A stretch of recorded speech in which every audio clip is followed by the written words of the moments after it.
Story 1. I've been organizing the Riverside Food Truck Festival for the past 4 years. What started as a small community event with just 5 trucks has grown into a major attraction with over 30 vendors, live music, and thousands of attendees. It's a lot of work, but seeing families enjoying themselves while supporting local businesses makes it all worthwhile. This year's Spring Festival was our biggest yet. We had perfect weather, 72 degrees and sunny, and a record turnout. By noon, the riverfront park was packed with people sampling everything from Korean tacos to gourmet ice cream. As the organizer, I was constantly on the move, checking in with vendors, directing volunteers, and putting out the inevitable small fires that come with any large event. I was in the middle of helping a band set up their equipment when one of our volunteers radioed me. "Volunteer, we've got a situation at the Smoky BBQ truck. Can you come over?" I hurried across the grounds, weaving through the crowds. The Smoky BBQ truck was one of our most popular vendors, known for their pulled pork sandwiches that usually sold out by mid-afternoon. As I approached, I could see the problem immediately. A woman in her 40s with highlighted blonde hair and oversized sunglasses was standing at the front of the line, arguing loudly with both the vendor and the people who were actually next in line. The line behind her had grown impressively long, with at least 30 people waiting patiently, most of them patiently. "What's going on here?" I asked, adjusting my event organizer badge so it was clearly visible. The woman turned to me with an expression of exaggerated relief. "Finally, someone in charge. These people are being ridiculous. I just want to order my food." A man at the front of the line stepped forward. She cut in front of everyone. "We've been waiting for 20 minutes, and she just walked right up to the front." Several others in line nodded and murmured in agreement. I turned to the woman. "Ma'am, I'm going to have to ask you to go to the back of the line like everyone else." She rolled her eyes dramatically. "Do you know who I am? I'm a close personal friend of the mayor, and I don't do waiting." She waved her hand dismissively at the line. "I have an important meeting in 30 minutes. I don't have time for this." "I understand you're in a hurry, but that doesn't give you the right to cut in front of all these people who have been waiting patiently. It's a matter of fairness." "Fairness?" she laughed. "Life isn't fair, honey. Some people are more important than others. That's just reality." The food truck operator, a burly man with a beard and tattoos covering his arms, leaned out of the service window. "Lady, I'm not serving you until you go to the back of the line. You're holding up my business." She fixed him with a glare. "Fine, if that's how you want to play it." She stepped away from the truck, and for a moment, I thought she had finally accepted defeat. Instead, she pulled out her phone and started dialing. "Who are you calling?" I asked, confused. "You'll see." She smirked and put the phone to her ear. I turned to the next legitimate customers in line and nodded for them to go ahead and order, hoping to get things moving again. I stayed nearby, keeping an eye on the situation while talking to some of the waiting customers to thank them for their patience. A few minutes later, the woman marched back over to me, phone still in hand. "I've just called 911, she announced loudly. "I reported that someone stole my rightful place in line and that I'm being discriminated against."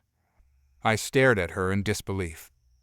"You called emergency services because you couldn't cut in line at a food truck." "It's theft of services," she insisted, "and discrimination. I have rights." By now, a small crowd had gathered, watching the spectacle unfold. Some people had their phones out, likely recording. "Ma'am, misusing emergency services is a serious offense. You could be fined for that." She waved away my warning. "Please, they'll see I'm the victim here." I radioed our security team to alert them to the situation, then tried once more to reason with her. "Look, why don't you try one of the trucks with shorter lines? The Vietnamese fusion truck down the way makes fantastic banh mi in just a few minutes." "I don't want Vietnamese food," she snapped. "I want BBQ, and I want it now." About 10 minutes later, to my horror, a police car and an ambulance pulled up at the park entrance. Our security team directed them to our location. The paramedics arrived first, looking confused and concerned. Paramedic, we received a call about a medical emergency, something about discrimination. Before I could explain, the woman pushed forward. Yes, that was me. These people stole my spot in line, and now they're refusing to serve me. I'm feeling very distressed. My blood pressure is probably through the roof. The paramedic looked from her to the food truck, then to the long line of people, and finally to me with my organizer badge. I quickly explained the actual situation. This woman tried to cut to the front of the line and was asked to wait her turn like everyone else. There's no medical emergency or discrimination here. The police officer who had joined us did not look amused. Ma'am, did you call 911 because you couldn't cut in line at a food truck? They're discriminating against me, she insisted. I have a right to service. Actually, the officer said, private vendors have the right to refuse service to anyone, especially someone who's disrupting their business. What they can't do is discriminate based on protected characteristics, which not wanting to wait in line definitely isn't. The paramedic checked her watch. We left an actual cardiac event to respond to this. The officer's face darkened at that news. Ma'am, I need to see your ID, please. Woman. What? Why? I'm the victim here. Officer, you're being cited for misuse of emergency services. That's a finnable offense in this state. Woman, you can't be serious. I'm a taxpayer. I pay your salary. Despite her protests, the officer wrote her a citation with a fine that I later learned was nearly $500. As she was handed the ticket, someone in the crowd started clapping, and soon several people joined in. The woman's face turned an alarming shade of red. She snatched the citation, shoved it into her designer purse, and stormed off toward the exit, shouting over her shoulder, "This isn't over. I'll be calling the mayor about this." As the emergency responders left the paramedics rushing back to their actual emergency, the food truck operator leaned out his window again. Food truck operator, next 4 orders are on the house. Sorry for the delay, folks. The crowd cheered, and the festival atmosphere quickly returned to normal. I spent the next hour checking in with other vendors to make sure there weren't similar issues elsewhere, but it seemed our line-cutting culprit was an isolated incident. Later that afternoon, one of the security guards approached me with a grin. Security guard, you're not going to believe this. That woman from earlier, she tried to get in through the VIP entrance on the south side, claiming she was the mayor's special guest. When we asked for her VIP pass, she threw another fit. We escorted her off the property. The best part came the next day when local news ran a story about the festival's success. Buried in the middle was a small item about a woman being fined for misusing emergency services over a food truck dispute. They didn't name her, but they did quote the police department's reminder that 911 is for emergencies only, not for skipping lines at food trucks. The following week, I received an email from the mayor's office congratulating us on the successful event. I couldn't resist asking if they knew the woman who claimed to be the mayor's close friend. The response came quickly. The mayor asks that you please inform any so-called close personal friends that they need to wait in line like everyone else. We've since added a prominently displayed sign at the entrance to the festival. All guests must wait their turn. Emergency services are for actual emergencies only. Violators will be removed from the premises and may be subject to fines. Sometimes the best policy changes come from the worst experiences. Story 2. The Rollerblade Rights Crusade. I've lived next to Riverside Park for almost a decade now. It's a beautiful stretch of green space that runs along the river for about 3 miles, with well-maintained paths that attract all kinds of outdoor enthusiasts. There are dedicated lanes for cyclists and pedestrians, plus several open areas where people picnic, play frisbee, or just lounge on sunny days. I'm a regular park user myself. I jog the main trail 3 mornings a week and often bring my dog for walks in the evenings. Over the years, I've gotten to know many of the regulars, the elderly power walking group that meets at dawn, the local cycling club that zooms through on weekends, and the various families who've made the park their second home. That's how I first noticed the woman I'll call Karen. She started appearing at the park last spring with her son, who looked to be around 8 or 9 years old. The boy was learning to rollerblade, wobbling uncertainly on the paved paths while his mother hovered nearby. Nothing unusual about that. The park is perfect for kids learning new outdoor skills. But it quickly became apparent that Karen had some unique ideas about her son's right to the public pathways. The first incident I witnessed happened on a busy Saturday morning. The main path was filled with the usual weekend crowd: joggers, dog walkers, cyclists, and parents with strollers. Karen's son was practicing his rollerblading, taking up a significant portion of the path as he zigzagged back and forth, still mastering his balance. A cyclist approached, slowing down and ringing his bell to signal that he needed to pass. Instead of guiding her son to the side as most parents would, Karen stepped directly into the cyclist's path, forcing him to come to a complete stop.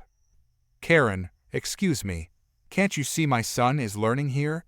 You need to wait until he's finished with this section." The cyclist looked perplexed. "Cyclist, I'm just trying to pass safely. There's plenty of room if he stays to the right." "Karen, he can't stay to the right. He's learning and needs the full width of the path to practice. You can go around on the grass or wait." The cyclist, clearly taken aback, eventually dismounted and walked his bike through the grass to get around them. Karen watched him with a satisfied expression before turning back to her son. "Karen, go ahead, honey. This is your space to practice." At the time, I figured it was just an overprotective mom having a bad day. But the next weekend, I encountered her again, this time directly. I was on my usual jog when I spotted Karen and her son up ahead. The boy was doing better on his rollerblades, but still moving erratically. As I approached, I moved to the left to give them a wide berth. Suddenly, Karen stepped directly into my path, arms outstretched like a crossing guard. "Karen, stop. My son is rollerblading here." I slowed to a stop, somewhat confused. I see that. I was just going to pass on the left." "Karen, we need this whole area. He's still learning and gets nervous when people run past him. You'll have to wait or go around through the grass." "But this is a public path. I'm happy to slow down when passing, but I can't just wait indefinitely." "Karen, why not? Are you training for the Olympics or something? My son's confidence is more important than your run." Rather than argue, I simply jogged onto the grass to go around them, though it wasn't ideal for my knees. As I passed, I heard her tell her son, "Karen, see, honey, you just have to be firm with people and they'll respect your space." Over the next few weeks, similar reports about Karen spread among the regular park goers. She'd blocked elderly walkers, young mothers with strollers, and even a man in a wheelchair, insisting they all yield to her son's rollerblading practice. Most people, wanting to avoid confrontation, would simply detour around them. Then, about a month into her campaign, Karen escalated things significantly. I arrived at the park one morning to find homemade signs posted every 50 feet or so along the main path. "Caution! Child learning to rollerblade, yield to young skater, slow down for safety." And the most presumptuous one: "Path reserved for beginner rollerblader 3:05 p.m. daily." The signs were well-made, laminated against the weather, and attached to wooden stakes hammered into the ground beside the path. Some even had flashing LED lights attached to draw attention. Naturally, this caused confusion among park users. I overheard several people wondering if these were official city signs, while others recognized them as the unauthorized work of the rollerblade mom. City Parks Department employees removed the signs later that day. But Karen wasn't deterred. The signs reappeared the very next day, this time with additional notes: "Authorized by Concerned Parent Coalition" and "Removed illegally, please respect." No such coalition existed, of course. This time, I was present when a Parks Department worker came to remove the signs. Karen rushed over from a nearby bench where she'd been watching her son practice. Karen, excuse me. What do you think you're doing with my signs? Parks worker, ma'am, these are unauthorized signs on public property. I have to remove them. Karen, they're safety signs for my son. He's learning to rollerblade and needs people to be careful around him. Parks worker, I understand that, but you can't post private signage in a public park. It's against city ordinance. Karen, so the city cares more about stupid rules than children's safety. Is that what you're saying?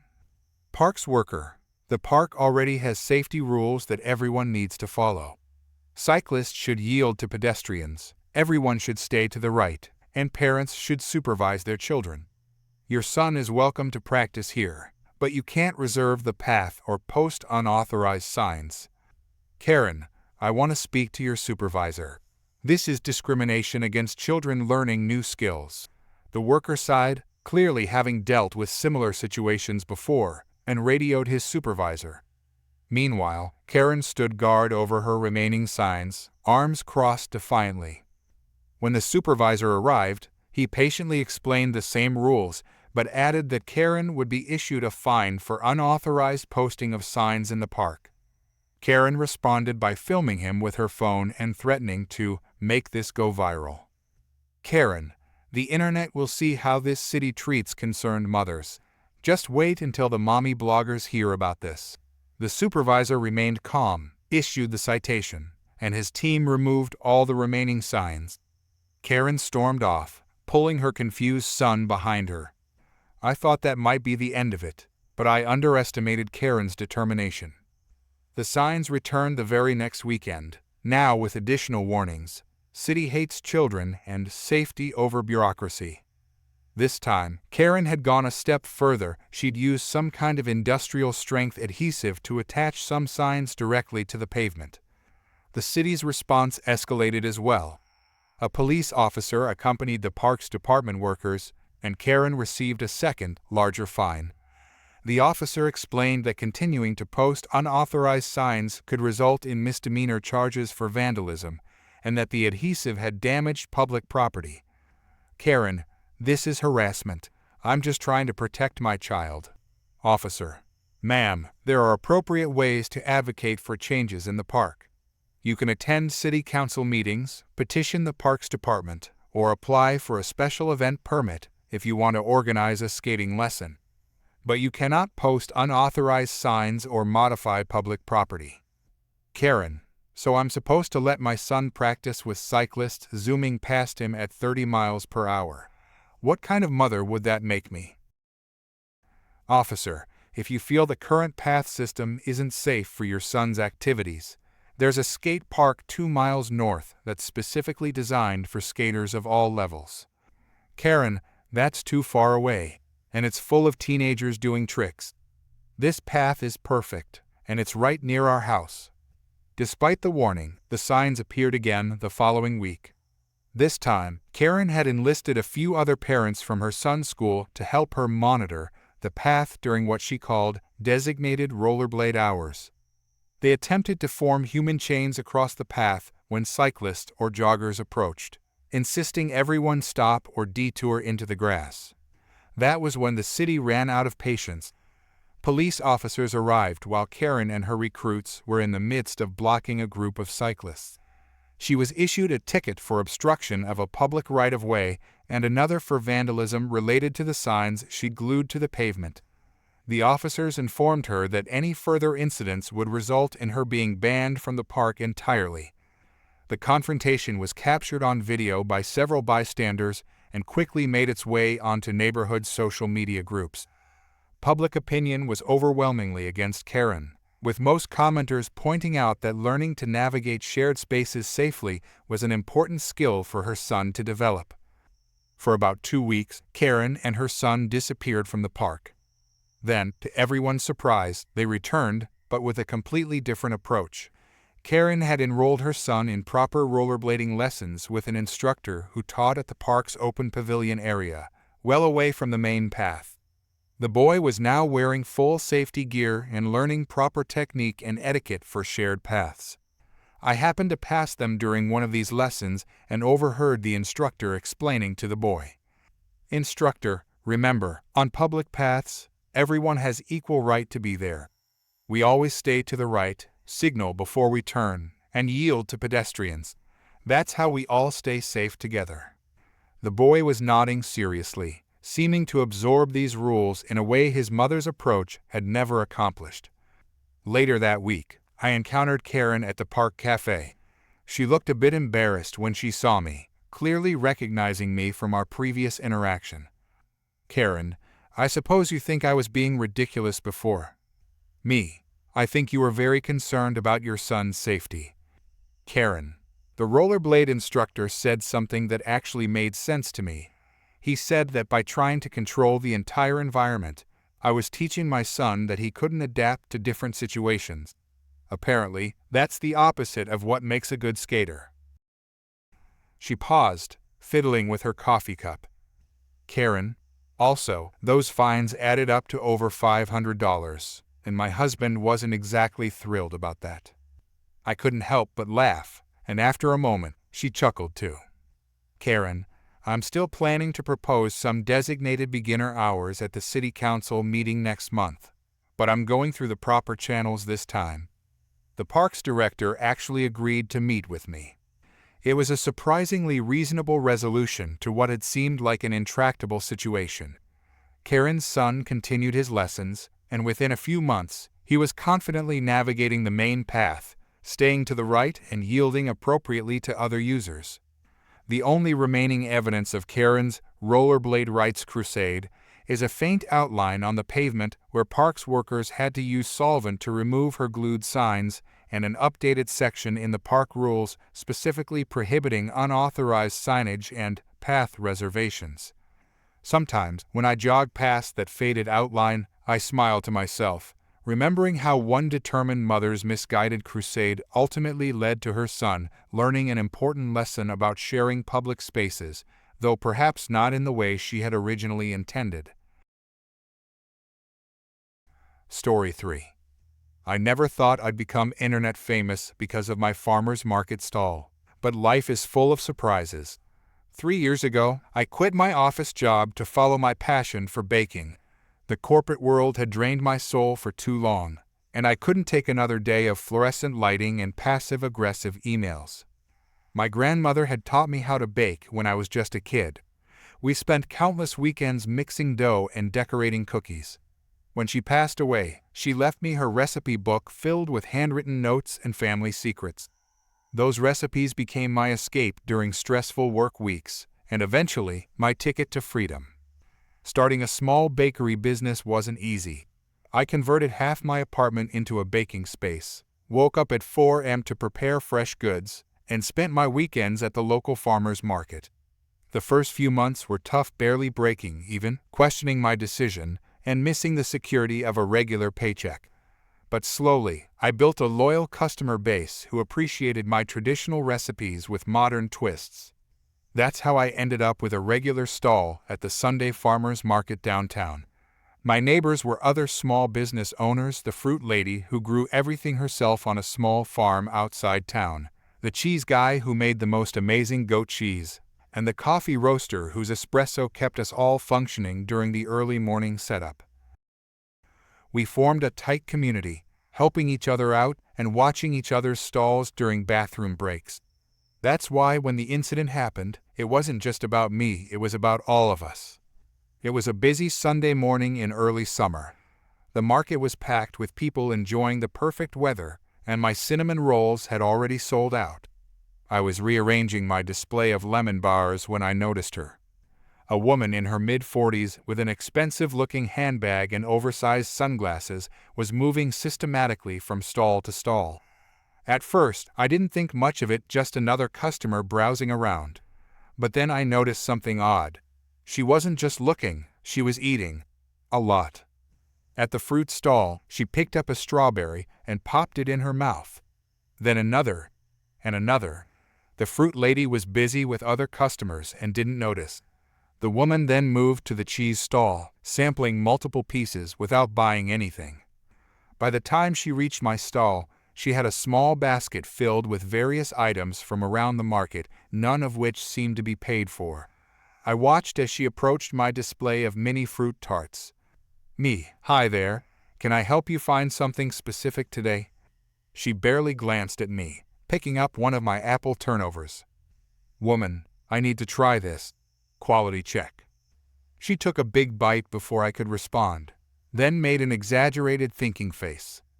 Woman, not bad. The cinnamon is a bit overpowering though. Let me try something else. I stood there shocked as she reached for a lemon bar. Me, excuse me, but those aren't free samples. If you'd like to try something, I can cut you a small piece, but… Woman, don't you know who I am? I run a very influential food blog. I'm doing you a favor by featuring your products. She said this loudly enough that a few nearby customers turned to look. I felt my face getting hot. Me, I'm sorry, but I don't give away full-sized items as samples, even for reviews. Each item represents my time, ingredients, and… Woman, whatever. I'm quality inspecting for my followers. They trust my opinion on where to spend their money. She took a bite of the lemon bar, then made a face. Woman, too sour. You should really adjust your recipe. By this point, I noticed my neighboring vendors watching the interaction. The fruit lady had realized what was happening and was checking her display with a frown. Me, you need to pay for those items you've been collecting from all the stalls. The woman looked at her basket as if surprised it was there. Woman, they're just samples. Everyone knows food bloggers get free samples. It's how this works. Free advertising. I took a deep breath, trying to stay calm. Me, that's not how the farmer's market works. We're all small business owners here. Those aren't sample sizes you're taking. She rolled her eyes dramatically and reached for another one of my cookies. That's when I gently placed my hand over my display case. Me, please don't touch anything else unless you intend to purchase it. Woman, how dare you? Do you know how many followers I have? I can make or break businesses like yours with one post. The people around us had grown quiet, watching the scene unfold. I noticed the coffee vendor a few stalls down had his phone out, pointed in our direction. Me, I'd be happy to set up a proper tasting sometime for your blog. But right now, you need to pay for what you've already taken from me and the other vendors. Woman, this is ridiculous. I'm doing you all a favor. My followers are always looking for new places to try. The fruit lady had come over now, standing beside me. Fruit lady, you took almost a pound of my premium berries. That's $15. Woman, they were samples. For my blog. Cheese guy, and about $20 worth of artisanal cheese from my stall. The woman looked around, suddenly realizing she was surrounded by unhappy vendors and curious onlookers. Market manager, what seems to be the problem here? I hadn't noticed the market manager approaching. He was a retired teacher who volunteered to organize the market and keep things running smoothly. Me. This customer has been taking items from multiple vendors, claiming they're free samples for her food blog. The woman straightened her posture, switching to a more professional tone. Woman, I'm a food blogger with a significant following. I was sampling items to feature in my upcoming post about this market. Market manager, do you have a business card? Which blog do you write for? The woman fumbled in her purse. Woman, I seem to have left my cards at home, but my blog is called Taste of the City. Very exclusive. Invitation-only readership. The coffee vendor had walked over now, still holding his phone. Coffee vendor. Funny, I can't find any food blog with that name, but I did get your whole sampling spree on video. Been filming for my business TikTok account. Already got 200 views in the last 5 minutes. He turned his phone around, showing a live TikTok stream with comments rapidly appearing. The woman's face went pale, then quickly turned red. Woman, you can't film me without permission. That's illegal. Market manager, actually, this is a public space. Now, you have two options. Pay for everything you've taken, or I call the police for theft. The woman looked around, seeming to finally realize the situation she was in. Without another word, she dug into her purse and pulled out her wallet. Woman, fine, but none of you will be featured in my blog now. She slapped down some cash on my table, enough to cover what she'd taken from all of us, though barely. Then she stormed off, leaving her half-eaten samples behind. We all looked at each other, then burst into laughter once she was out of earshot. Coffee vendor. Guys, this video is blowing up. Over 1,000 views now. By the next day, the video had over 1 million views. People started calling her Farmers Market Karen, and the incident became a local legend. Even better, supporters started showing up specifically to visit the stalls that had been targeted. The following Sunday, the woman tried to return, wearing a hat and different sunglasses as a disguise. But the market manager spotted her immediately. Market manager, I'm sorry, but after last week's incident, you're no longer welcome at this market. Woman, this is outrageous, you can't ban me. Market manager, I absolutely can. We have a zero-tolerance policy for theft. Several people nearby recognized her from the viral video and started taking pictures. Realizing she was making things worse for herself, she turned and left. My little bakery stall got so much business from the incident that I was able to rent a small commercial kitchen space the following month. Sometimes I wonder if I should send her a thank you note, but I think knowing her free samples scheme cost her access to the best farmers market in town is satisfaction enough. Story 4. I never expected to be involved in a confrontation while burying my grandfather. As the city's former parks director for over 30 years, he was beloved in our community, having overseen the creation of 5 major parks and countless neighborhood green spaces. His funeral was attended by hundreds of people, including many current and former city officials, all coming to pay their respects to a man who had dedicated his life to making our town more beautiful. The funeral service at the church had been moving, filled with stories of his kindness, his passion for public service, and his dedication to creating spaces where families could gather and children could play. After the service, we formed a procession to drive to the cemetery across town. As is customary in our city, the police had arranged an escort for the lengthy line of cars, all with their headlights on and purple funeral flags attached to their antennas. I was driving directly behind the hearse carrying my grandfather, with my parents and siblings in the car with me. We were all quiet, processing our grief and the beautiful service we had just experienced. The procession moved slowly but steadily through the main streets of town, with traffic stopping respectfully to let us pass, as is the tradition. We were about halfway to the cemetery, passing through a busy commercial district, when I first noticed the large white SUV. Unlike the other cars that had pulled over or waited patiently for the procession to pass, this vehicle was inching closer and closer to the right side of our procession, parallel to the line of cars. At first, I thought perhaps they needed to make a right turn and were just waiting for an opening. But then came the honking, loud, insistent honking that shattered the solemn atmosphere of our procession. I glanced over to see a middle-aged woman in large sunglasses leaning on her horn and gesturing angrily at our line of cars. She had maneuvered her SUV alongside our procession and was now trying to cut in. My father, who was sitting in the passenger seat, looked over in disbelief. "Father, is she seriously honking at a funeral procession?" Before I could respond, the woman rolled down her window and shouted at us. "Karen, move faster. Some of us have places to be." I was so shocked I nearly stopped the car. The police officer leading our procession had noticed the disruption and was pulling his motorcycle toward the side to address the situation.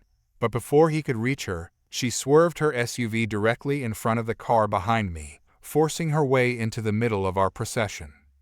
The car behind me had to slam on its brakes to avoid hitting her. Now she was blaring her horn continuously at me, apparently expecting me to speed up or move out of her way so she could continue forward.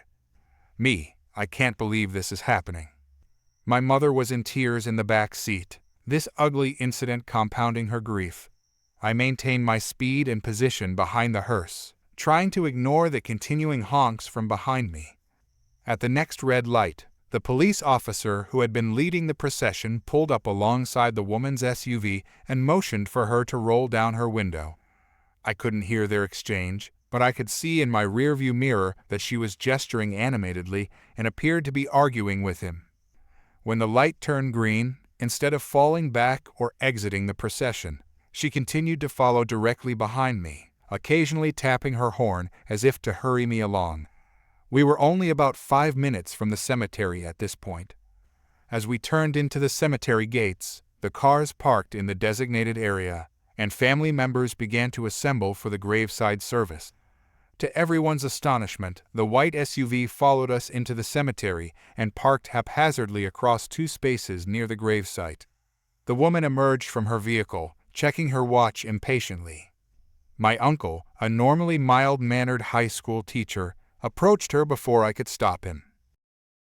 "Uncle, excuse me, ma'am, but are you here for the funeral?" "Karen, no, I'm not. I'm just trying to get to my appointment. But your little parade is blocking all the main roads." "Uncle, this isn't a parade. It's a funeral procession. We're burying my father today." She rolled her eyes dramatically. "Karen, well, I'm sorry for your loss or whatever, but did you have to take over the entire road? I'm going to be late for my nail appointment." By this point, several family members had gathered around, listening to this exchange in horrified disbelief. My cousin, who had flown in from across the country for the funeral, stepped forward. "Cousin, did you just say you disrupted our grandfather's funeral procession for a nail appointment?" "Karen, oh, don't be so dramatic. It's not like he cares he's dead. The rest of us still have lives to lead." A collective gasp went up from the assembled mourners. The cemetery director, who had come over to investigate the commotion, looked shocked. Even the funeral home staff seemed at a loss for words. Then, a distinguished-looking woman in her 60s stepped forward from the crowd.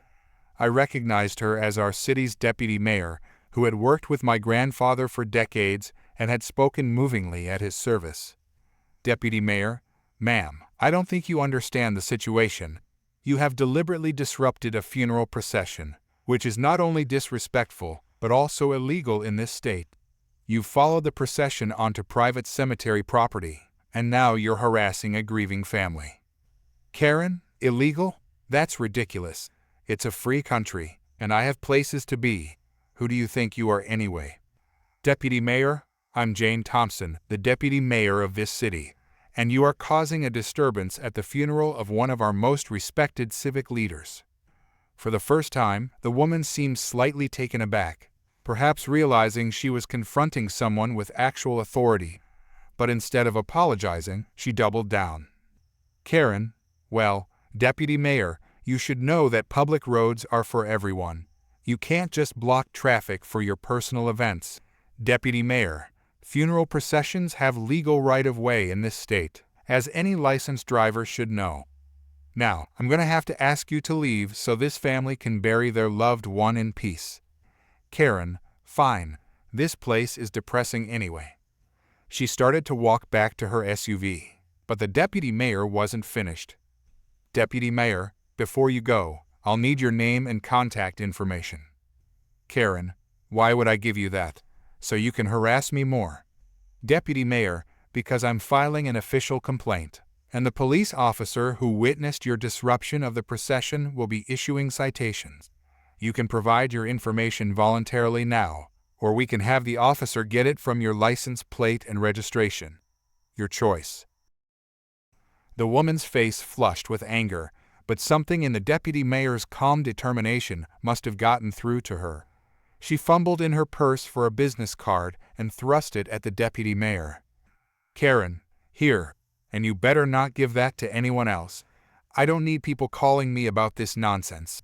With that, she got into her SUV, revved the engine loudly, and sped out of the cemetery, narrowly missing a flower arrangement by the path. The deputy mayor looked at the business card, then handed it to the police officer who had been quietly observing the whole encounter. "Deputy Mayor, Officer Davis, I believe this woman violated several traffic ordinances and created a public disturbance. I'd like to file a formal complaint." Officer Davis: "Absolutely, Madam Deputy Mayor. I've already documented her disruption of the procession. I'll add the cemetery incident to the report." She then turned to our family, her official demeanor softening into genuine sympathy. "Deputy Mayor, I am so sorry this happened today of all days. James deserved better than this. Please don't let this unfortunate incident overshadow your memories of him or the beautiful service." The graveside ceremony continued after that, though it took a few minutes for everyone to refocus on the solemn occasion. As we gathered around the grave, I noticed the deputy mayor on her phone some distance away, speaking intently. 3 weeks later, as we were still adjusting to life without my grandfather, I received a call from the deputy mayor. "Deputy Mayor, I thought you might like to know that the woman who disrupted your grandfather's funeral appeared in court yesterday for her citations." Me: "What happened?" Deputy Mayor: "She contested the tickets, claiming she was the victim of government overreach." The judge was not impressed, especially after viewing the police dashcam footage and hearing testimony about her behavior at the cemetery. She received the maximum fine for disrupting a funeral procession, plus additional penalties for disorderly conduct and reckless driving. Me: "I'm glad there were consequences." Deputy Mayor: "There's more. The judge also ordered her to complete 40 hours of community service, specifically at the Veterans Memorial Park that your grandfather designed. She'll be planting flowers and cleaning monuments for the next few weekends." There was a poetic justice to that sentence that I knew my grandfather would have appreciated. He never believed in vengeance, but he did believe in learning through service to others. I later heard through community channels that Karen had been surprisingly humbled by the experience.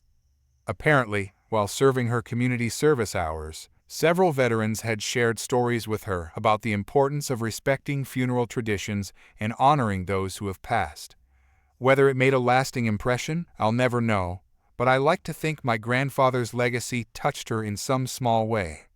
As for our family, we chose to focus not on the ugly incident, but on the way our community had stood up for what was right. In his 30 years of public service, my grandfather had built not just parks, but relationships, a network of people who valued respect, dignity, and common decency. That, more than anything, was the legacy he left behind.